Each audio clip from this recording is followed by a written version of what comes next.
this is the main entrance to CalEarth, and it doesn't say a lot.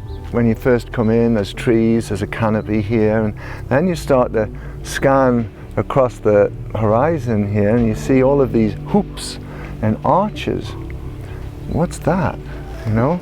And the truth is, this is a play area for kids. It's something to engage kids with these classic art shapes that really are the alpha principles of this work. You know, the whole concept of architect Nader Khalili's work was about using the inherent strength of the arch, because you can do with an arch what you can't do with other materials. The arch allows you to use low strength material, material that isn't really considered to be valuable, like the soil outside here.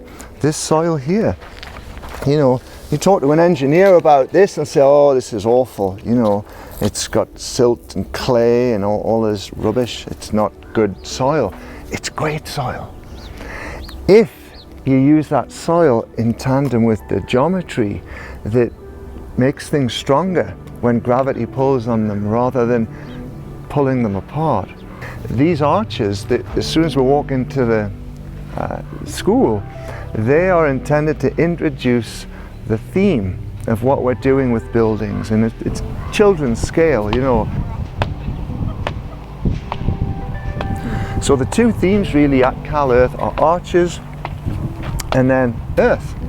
Using the earth and beginning to value the earth. So we never call it dirt, right? Because people generally in America, it's very weird. I'm European, you know, and I come here and people call it dirt. And like, dirt's something under your fingernails and in your toes. It's not this beautiful, abundant material, you know, with clay and silt and all these microorganisms and aggregate diversity and all of that. This is earth, it's soil.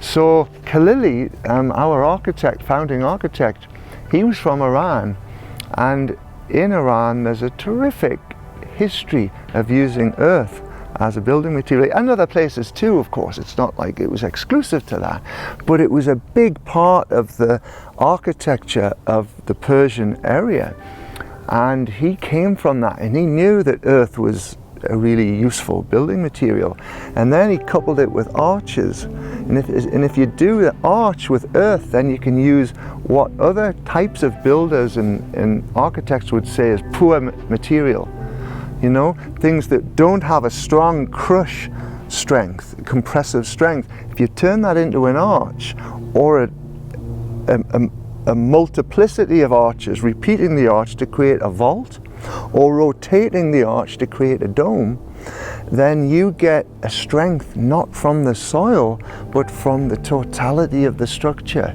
which is working in harmony with nature. So that was sort of Khalili's thrust, and we've just continued really after he passed away 8 years ago or so. I was one of his apprentices, you know, back then, and he trained me and others, and we're keeping it going because we're still excited about what he was saying. It still makes sense to me that everybody anywhere can dig their own house out of the soil wherever they are. That's a really amazing idea if they learn some key principles, and that's why the school exists, to teach people. So anyway, let's walk on, or to show you the emergency shelter village next. So there's a terrific amount of people who are vulnerable to climate change, and or who are refugees, or who are just poor. They're just poor. Absolutely. And they're living in boxes and in bric-a-brac. So Khalili was really moved to speak to that group of people and to bring his expertise away from Los Angeles skyscrapers, which is what he was doing before he kind of had this shift, you know, and he started to say, well, how can I do things that really mean something to people? And now, you know, he's gone. And so when somebody is gone, I think we can more easily look at their life work, you know, because he's gone now. So what did he do? What he did was this work, not what he did before this work. I mean, what he did before this work, of course, was great. You know, he's professional and he had every right to go and make money and do all of that. And that's what he was doing until something happened. As far as I know, you know, something happened in his life that triggered him to follow his heart. And his heart said, help people, take your architecture knowledge and help people, do something with it. So he started to look into ways to, you know, house people who don't have a lot of material wealth, hence using the earth, using the soil. And so these little structures that you see here are what we call the emergency shelter village. And these are easy to build, fast actually, not just easy but quick. And by that, this dome here, this half dome, these are half domes. It's not a complete circle, you see, it's just a bite out of a dome. So all of these smaller domes you could build in one day with 10 people. That's crazy. Yeah, one day. And the reason we're down here in a recess, this patio, is because we dug the soil. We literally moved it from, you know, 10 foot from there to here. That was sort of the embodied energy, if you like, of these houses. It was that local. So anyway, these are small structures that are built, most of them in one day. This one's a bit bigger, and if you come in here you'll see that it has this principal space, but it also has this additional little space that in architecture we call an apse. So this one would take a couple of days to put up. But what's so clever about the way that Khalili developed these ideas is that it's based on putting a compass post in the middle of the circle. And then the compass post acts as a reference. And you lay the soil in, you know, it's sandbags really, in long sandbags. And you use this center fixed compass as a reference so that you place the bags where you want them to be. So imagine then, there's no level. You don't have tape measures and levels. You have this one center reference point, which allows you then to just have a bunch of people with soil, wheelbarrows ready, somebody's holding the bag open, and you just go. And you just coil this thing up, and you can see therefore how quickly you can generate these structures. They're very simple, soil in a bag, and the white that you see around here is lime paint, which is a very old way of whitewashing houses, and it sort of makes them water resistant. And it's pretty, you know, white. You think about Greece and Cyprus and all of these Mediterranean countries, they're all whitewashed. Right. And it keeps them cool, and lime is affordable, and lime is sustainable, by the way. You may know that already. The carbon dioxide produced in the creation of lime powder is reabsorbed into the lime when it completes its cycle. It draws carbon from the atmosphere when it cures, and cement doesn't do that. Cement produces carbon dioxide, but it doesn't ever take it back in because it cures through water, whereas lime cures through absorbing carbon. So lime paint is very cool. It's low cost, it's affordable, and it's pretty, and it works, and it does all sorts of things. So we're trying to use really easy, simple materials. Soil, lime. So we borrowed this idea that the Persians use, and they have carpets everywhere and rugs everywhere. It's part of their tradition, part of their culture. So we have students who live in these houses well, they don't live, but they camp in here overnight. You know, if they take a class with us, and we just drop a rug down, and it's a great, comfortable little place. We make these windows ourselves. So this is just an old piece of glass that would be otherwise thrown away, and we make a lot of our own windows. So you've made a structure here for the price of sandbags, a little bit of lime, I mean, this is $150, you know. Probably the rug cost more than the house.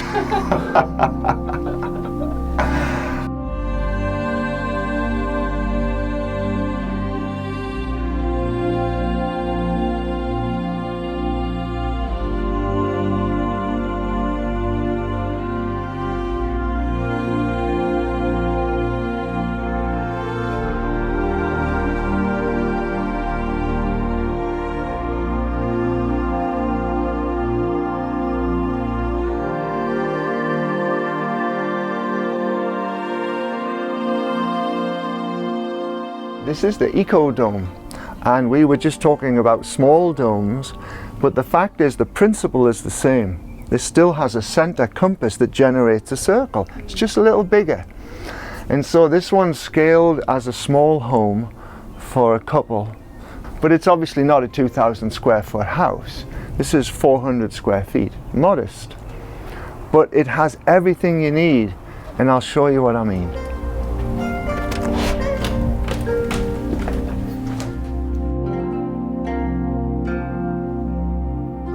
This is the entrance foyer. You kick your shoes off, you come into the main space. There's a sleeping niche here.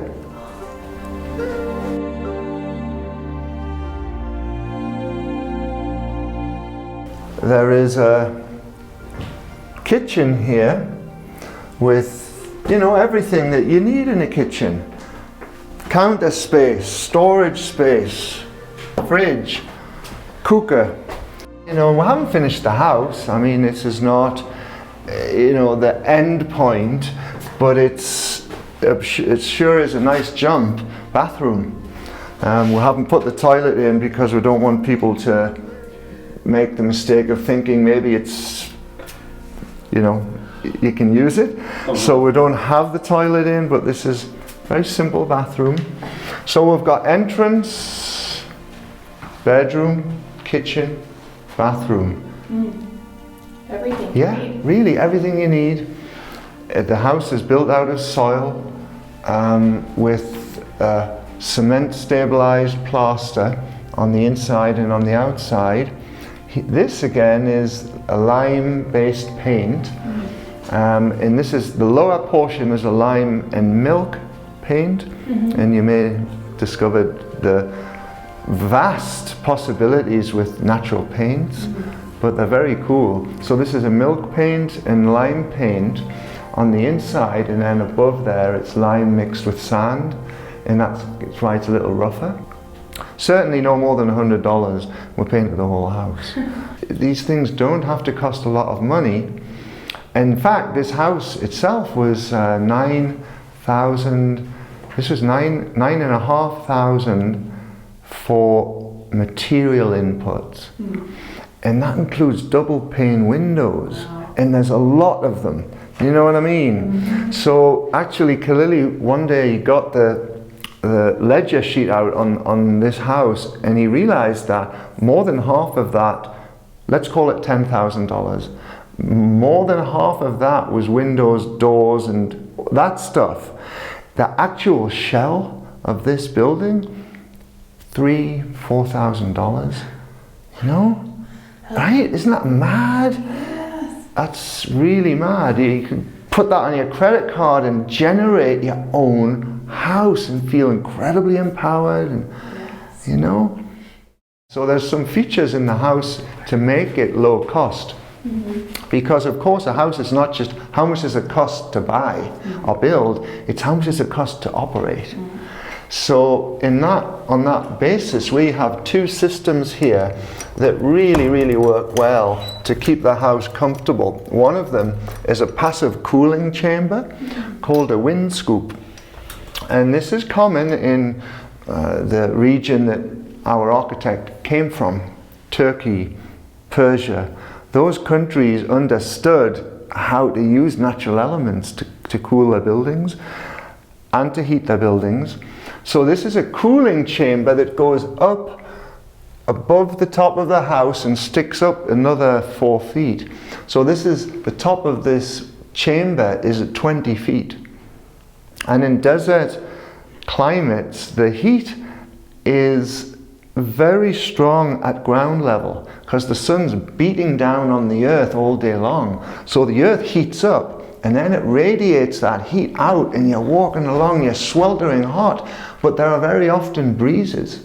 And in the Mojave Desert where we are now, surrounded by these houses that are always running their AC in summer, what we do is we open up our passive cooling chamber, capture the breezes coming from the sea.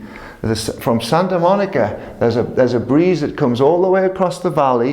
It lifts up over these mountains, which are very high and have snow on them most of the year on the north side, so the air gets cooled. And even though it's hot in summer and the sun's heating up the desert, a little bit above that, in a strata of air above that, there's cool breezes. So we're bringing in the cool breezes and ventilating the space passively. You also have a wall that's this thick. And so that wall essentially insulates you from the heat on the outside. Now, it's not insulative, just to be clear. Earth as a material, it doesn't have a high insulative metric, but what it does is it slows down heat transfer from the outside to the inside just due to its mass. It's big, it's thick. So when it's hot during the day and the sun's moving across the sky, it takes all day long for that heat to move through the wall. At night, you open up the space, ventilate it, and in the morning, it resets itself. And that's called a diurnal cycle. When you have a shift between daytime and nighttime temperatures, which is typical in deserts, then it gives the architecture and the buildings and the masonry a chance to discharge that heat. So this building will stay very comfortable through the year, even though it's hot outside. And then how do you warm it? We discovered this, and it's the work of a fellow called Ianto Evans. And he developed this rocket mass heater. And it's called a rocket mass heater because when you put wood in here and you set it on fire, it sort of literally sounds like an engine going, or a steam engine or a rocket. So we call it a rocket mass heater. But what this does is you know how you light a fire, of course you get immediate heat. You get radiative heat straight away on your body. But a lot of that heat energy is lost to the sky, and even if it's a little pot-belly stove, you get the radiative heat, and then that pipe, that chimney, is taking that heat energy out of your house. What's clever about this is it's still the same fire, you're still burning wood, but you're burning it in a controlled way where the burn chamber is like this J shape. And the heat concentrates intensely at the top of this barrel, so much so in fact that this is a very, very hot surface that you can boil water with. People could cook with this. And then the heat, instead of it leaving after the initial burn, it comes down. There's an interior chamber inside here. It comes up that interior chamber, comes around the outside, goes through the bench, under a floor, wraps and sort of weaves its way back up and out, finally leaving the building. And when it leaves the building, it's lost all of the heat energy because the heat energy is now being transferred into the mass. So you're getting a lot of things. It's sort of stacking functions here with this particular concept. And we love it because our buildings have mass already. They have something you can heat up. It's not like a wood building where the building envelope's this thin. You know, you can't really it won't hold heat. But our buildings are mass. They're mass. They're dense. So we felt that pairing a rocket mass heater with the SuperAdobe system was a good idea. And furthermore, it burns really, really efficiently. Something close to 20% of the wood that it would take to keep a house warm with a conventional fire, we only need 20% with the rocket mass heater. So you're using less fuel, then you're fully utilizing the fuel energy of the wood. You're burning the wood, but you're burning the gases as well. So you're really getting everything from that fuel energy.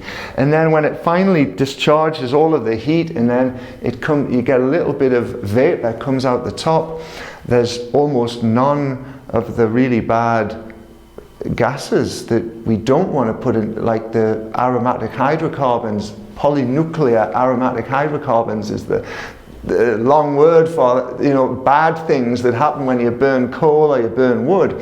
This doesn't really produce those. So it's clean burning, it's low fuel, it has a very high heat to fuel ratio. It produces instant heat because this metal tank immediately heats up, and it produces long-lasting heat because the mass stays warm for many, many hours. So there's a lot of layers to why we've decided to embrace these rocket mass heaters, and it's to do with global health factors, and it's to do with the fact that in the developing world they're chopping down trees left, right and center to burn for fuel. Well, if they could chop much less and get much more value from that which they're chopping, actually you could sustainably grow plants specifically to fuel your heating and cooking needs. And that's something that we're looking at here. What species can we grow here that's sort of minimum input, that'll give us the cellulose and the wood that we need to fuel our stove? So we've really embraced this thing in a big way. So that's how we're heating some of the buildings. So solar passive works really well with SuperAdobe, because the SuperAdobe, the building is like a battery. The walls can hold the energy, they can hold the heat energy. So solar passive is really great, and I'll show you an example of that in a little while. So I love this building because it's efficient, it's $10,000, takes 6 weeks to build, it's got passive heating and cooling, it's all natural, you're not going to die with chemicals inside, and it's cute. It's cute as a button. It's cute. I want to live here. And just by, divine intervention, I think, and the singer from the Grateful Dead, Jerry Garcia, and I wasn't into the Grateful Dead particularly, so I don't know, I have to think when I say this. The singer, his wife, picked up Khalili's book, was really moved by what Khalili was doing, trying to help the poor and all of that. She came down and sort of wrote him, basically underwrote the testing that was needed to make this work, to show that this work was compliant with modern building standards. So a lot of testing was done over a decade ago that was in line with California's seismic stresses that are required for any building in California. It's not like going to some country that's still putting its government together and still, coming up out of the ground. This is a sophisticated culture, it's a modern, place. So California has rigorous building standards, and they put all of these buildings through the test, and they passed the tests by far. They exceeded the testing to such an extent that the equipment was breaking. And the people who were brought in, who owned the equipment, they said, hey, it has to stop. So the buildings are super, super strong. And this is one of 2 floor plans that we now sell. We can legally sell a blueprint for an EcoDome. Wow. Yeah. So you could go and say, hey, I want to build an EcoDome, and an engineer would actually, put his or her glasses on and have a look at this document and actually understand, because it's, all the engineering was done by engineers. Wow. So it's cool. It's not just like an innovative architecture, but it's being validated by the scientific method, by engineering, and it's you can feel safe, So, they're cute, but they're strong as hell. And that's what's amazing too.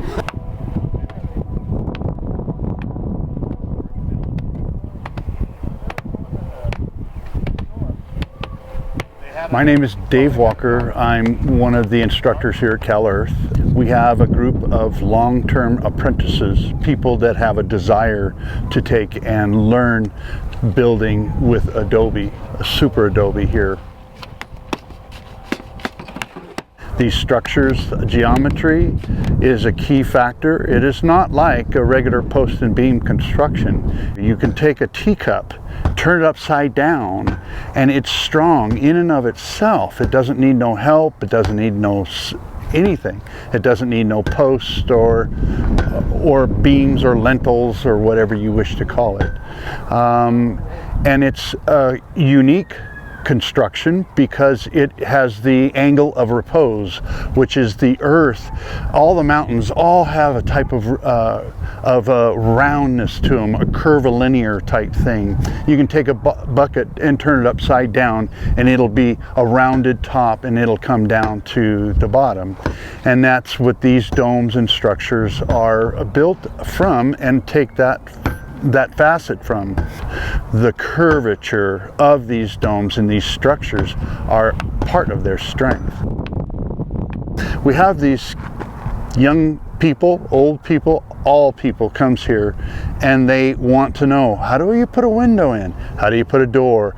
How do you make this work? Can I do this? We test everything that we can to find out what is waterproof, what lasts longest. This group is going to take measurements, exact measurements of their next dome. If there's a call for an emergency, we can send these instructors out there immediately with a duffel bag, and they have the right amount of bag, the right amount of bob wire, the right amount of equipment to put this into use.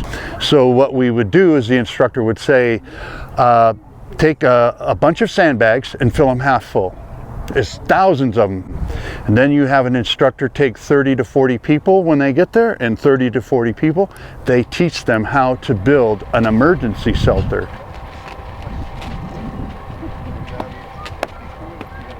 So earlier we looked at the emergency shelter village and how you can build these buildings in a day or 2 days at the most.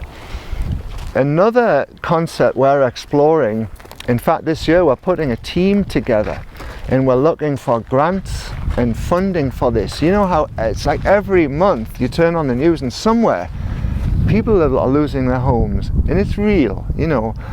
And that the population is displaced and there's chaos and it's horrible. So this zone of our site is intended to explore temporary housing and using the principles of the arch and the vault and the dome and soil. So these houses, if you go inside, they're lovely. I mean, they're small, but they're lovely. And these buildings we put up in 2 hours. And the way we do that is we pre-fill the sandbags.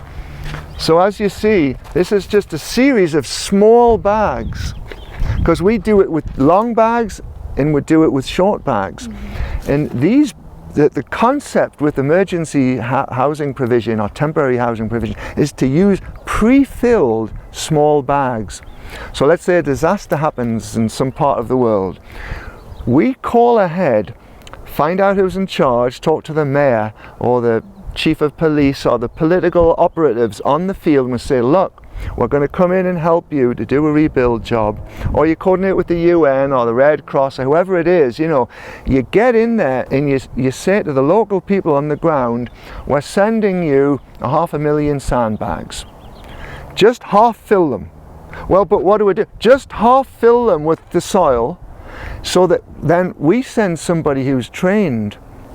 They arrive, and basically those pre-filled sandbags are like bricks that are ready, and we just start to build them. And if you have pre-filled bags, we've timed this and videoed it umpteen times to make sure that we can reproduce this, you know. We are building these now routinely in 2 hours. Because the soil's already been dug and put into the bag, So that speeds it up.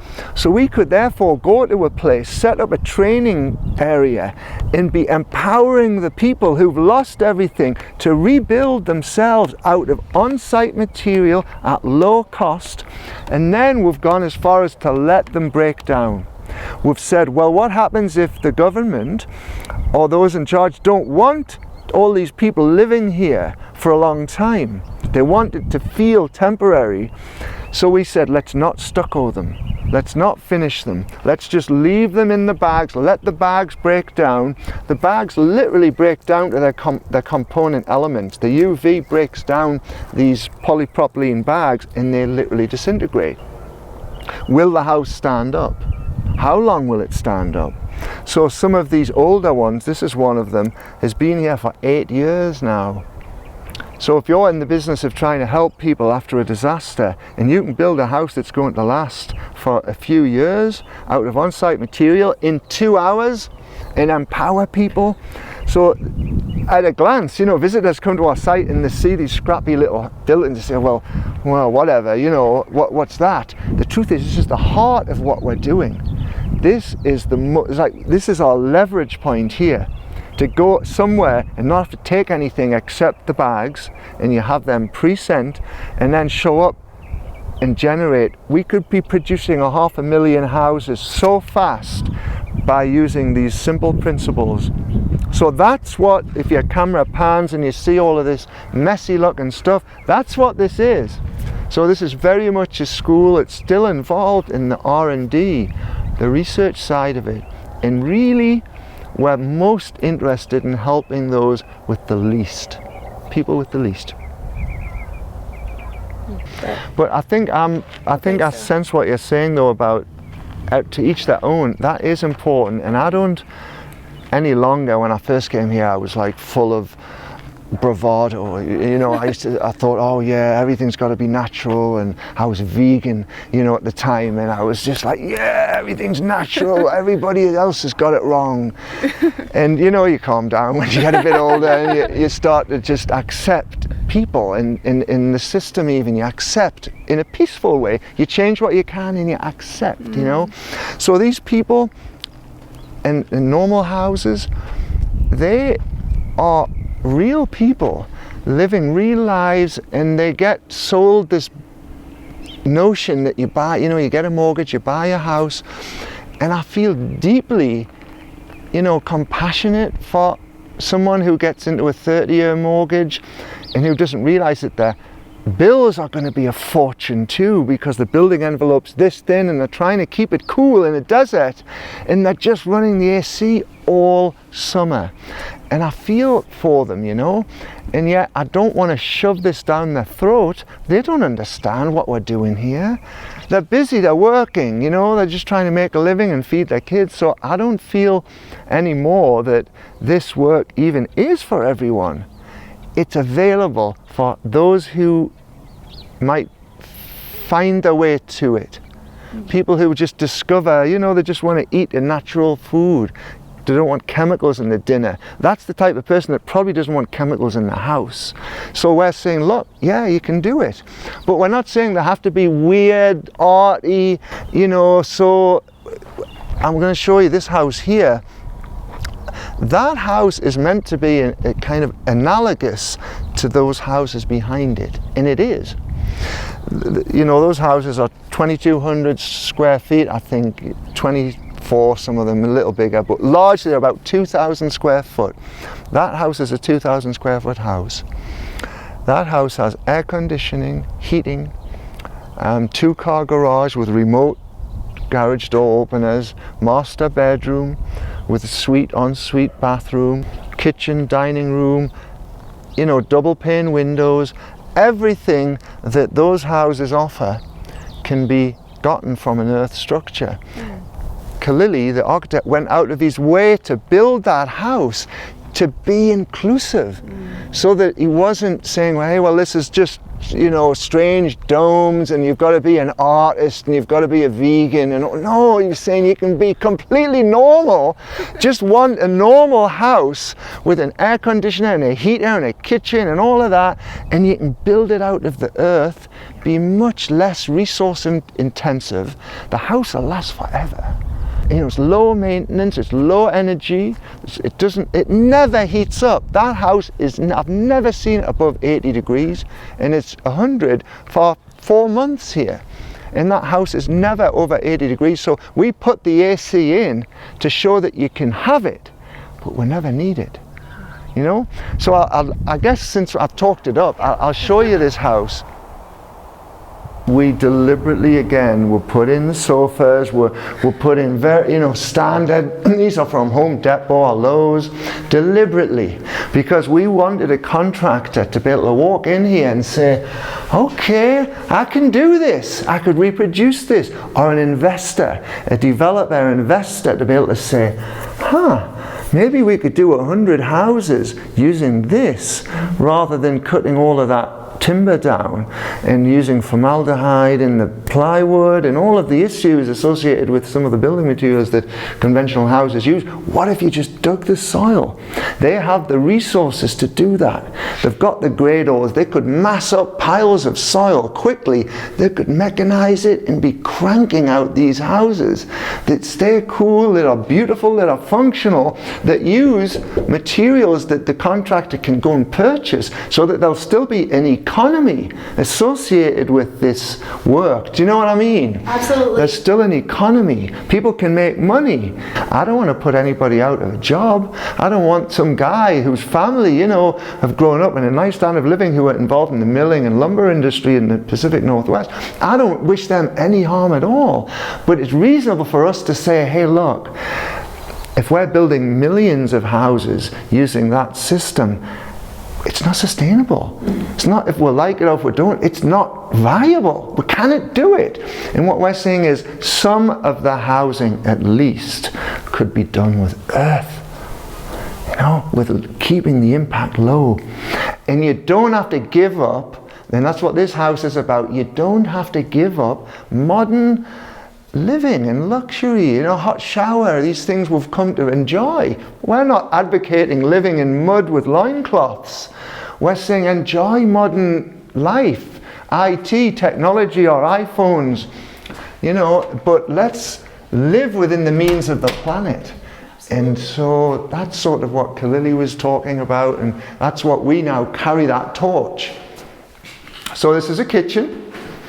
And you know, as I say, it's completely functional. This is we use this. We'll feed 20 people during our workshop. Refrigerator, you know, everything is Dishwasher. Yeah, dishwasher, right? Because some people without a dishwasher is primitive living. Exactly, and that's fair enough. This is a modern kitchen. All of this came from Home Depot or Lowe's, you know.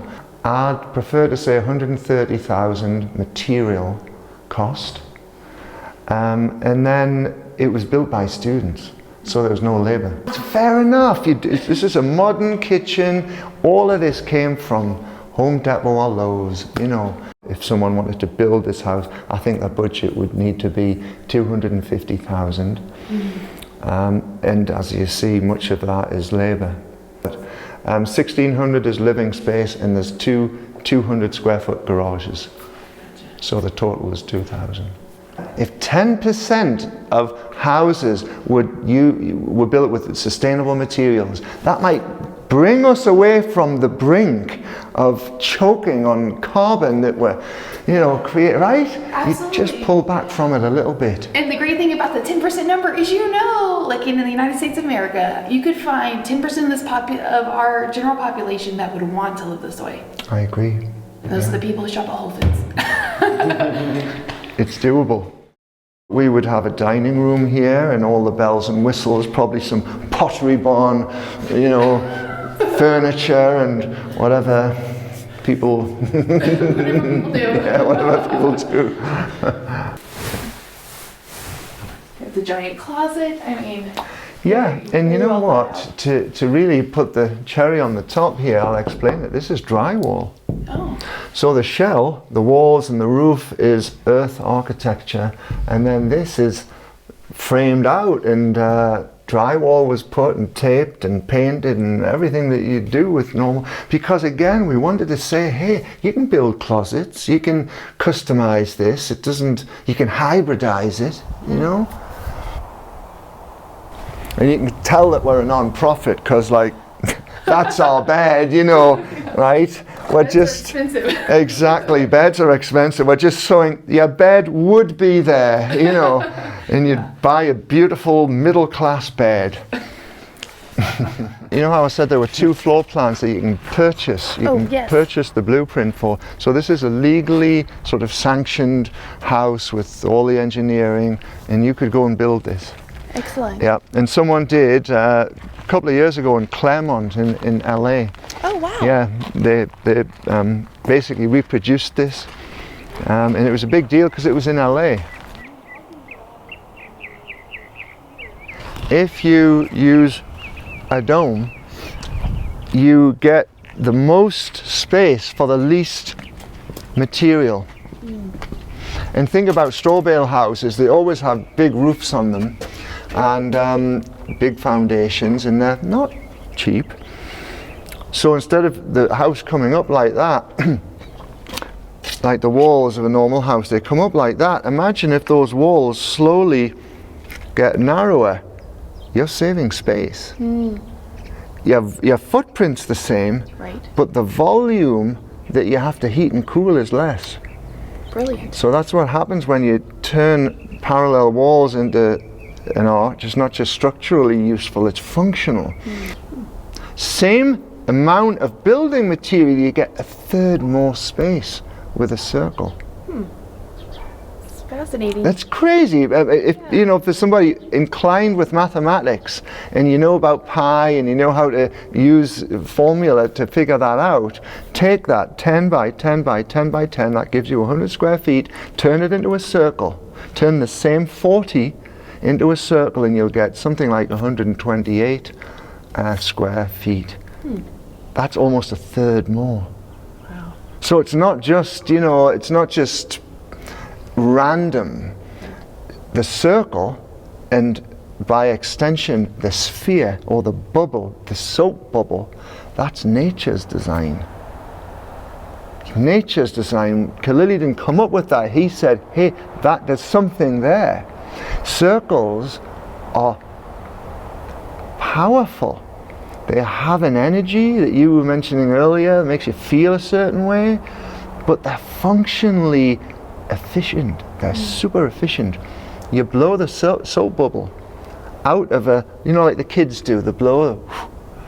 What comes out, even if the soap dispenser is square or a triangle, what is formed out of the bubble, that membrane of bubble and soap?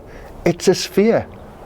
Every time. Nature creates the most efficient way with the least amount of space to give you the most amount of use.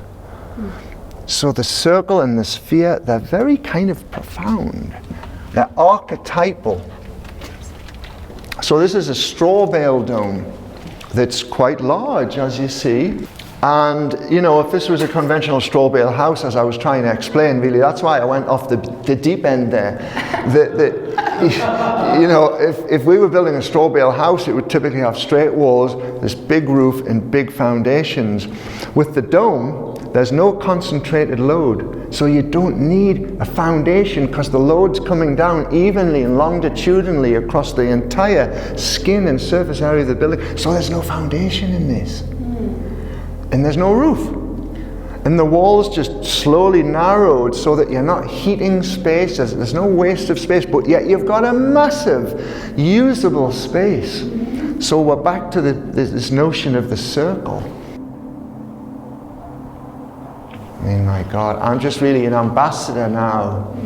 You know what I mean? These aren't my ideas. I came here like you guys, trying to figure out how to build my own house and what works, what doesn't work, and I just got sucked sort of into this guy's charisma, really. This architect who wasn't just building houses, he was building people. He was building hearts. And he got a lot of us, like our young, you know, I was in my late 30s when I came here, and I was in that point in my life where I was like, what the hell am I doing? You know, where am I going? And I met this architect who not only could teach me how to build a house, but who helped me to mature and build this house, this house. So it's funny, but that still persists, and I swear to God, it's got nothing to do with me, because I'm not a philosopher. But I'm honest about my own feelings. Maybe that's what helps. But the students who come here to this day, and I ask people time and again, why are you coming here? And they say somehow that they perceive something intangible about CalEarth and about this work that speaks to them somewhere that other kinds of architecture isn't quite doing. It might be charming, and it sure is, of course. And nobody's more charmed about the tiny house movement than me. Do you know what I mean? Because you talk about ecological housing, sustainable housing, the first thing you've got to do is let's just make it a bit smaller. So it's so right on track. But the students who come here, somehow they perceive that little bit of magic that the architect Khalili had. You know, he imbued this work and this center with something beyond physical that people pick up on, and you know, it's weird. It's poetic, you know. There's a poetry, I think, hidden here that keeps me here. That's why I continue. I'd be an old fart if I stay here much longer.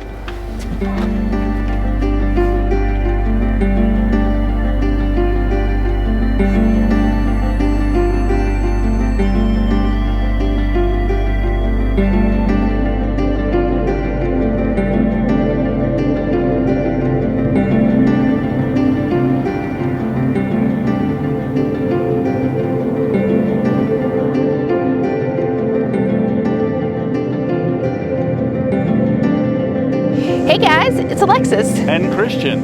Thank you very much for watching our video. Yes, and subscribing to our channel. And don't forget to check out more tiny house stories. And tours. Oh, and don't forget to join us on Patreon. And again, don't forget to subscribe. See you next time. Take it easy, guys.